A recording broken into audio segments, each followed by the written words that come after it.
بعضی از تنهایی فرار میکنن، انگار تو سکوت خونه یه هیولا قایم شده. ولی واقعا چرا اینطوریه؟ چرا فقط با خودمون بودن انقدر سخته؟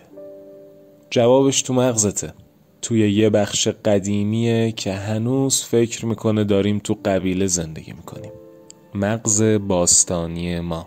10,000 سال پیش تنها بودن مساوی بود با مردن.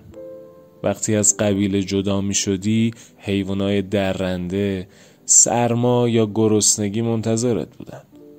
برای همین مغزت طوری برنامه ریزی شده که بودن در جمع رو امن و تنهایی رو خطرناک بدونه. حالا هزاران سال گذشته ولی اون بخش مغز هنوز آپدیت نشده. به محض اینکه تنها میشی همون سیستم هشدار رو روشن میکنه. اضطراب، بیقراری، حس پوچی، دنیای مدرن و ترس پنهان. مشکل اینجاست که امروز ما از تنهایی واقعی فرار میکنیم ولی با سر و صدای دیجیتال. گوشی، شبکه‌های اجتماعی، اینستاگرام، یوتیوب، تلگرام، همش یه جور داروی بی‌حسی برای فرار از سکوت ذهنه. اما تنهایی برخلاف چیزی که مغزت فکر میکنه دشمن نیست. تنهایی آینه است، جایی که خود واقعی تو میبینی. قدرت تنهایی. تو تنهایی مغز از حالت دفاع میره به حالت درک. اونجا صدای خودتو میشنوی، ایده ها شکل میگیرن، دردها خودنمایی میکنن، اما اگه فرار نکنی اون دردها تبدیل به رشد میشن.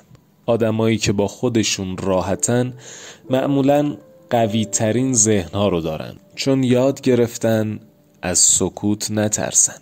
پس شاید وقتشه به مغزت بگی آروم باش، اینجا امنه. وقتشه از تنهاییت لذت ببری. یادت نره همه چیز بستگی داره به دیدگاه ما.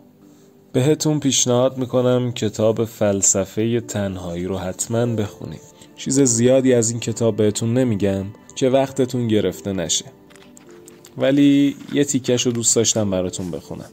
توی این کتاب میگه تنهایی بستگی داره به دیدگاه تو. میتونه مثبت باشه، میتونه منفی. جنبه مثبت تنهایی رو اینطوری توصیف کرده: در این لحظه فقط خودم هستم و خودم. دیگر بیشتر از این چه میخواهم؟ خوشبختی والاتر از این وجود ندارد. آری، گوش دادن به سکوت خلوتم را لذت بخشتر میکند.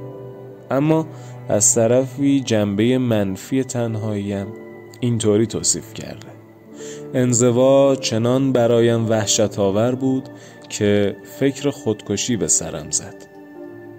چیزی که مرا از انجام آن منصرف کرد این بود که با رفتن من کسی ککش هم نمی‌گزد و با مرگم قرار است تنها تر از قبل شدم.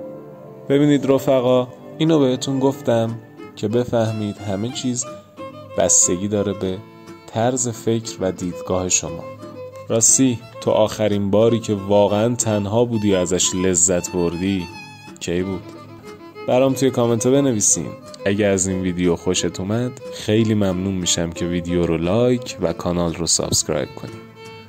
یادت نره تو از این به بعد یه رفیق واقعی داری.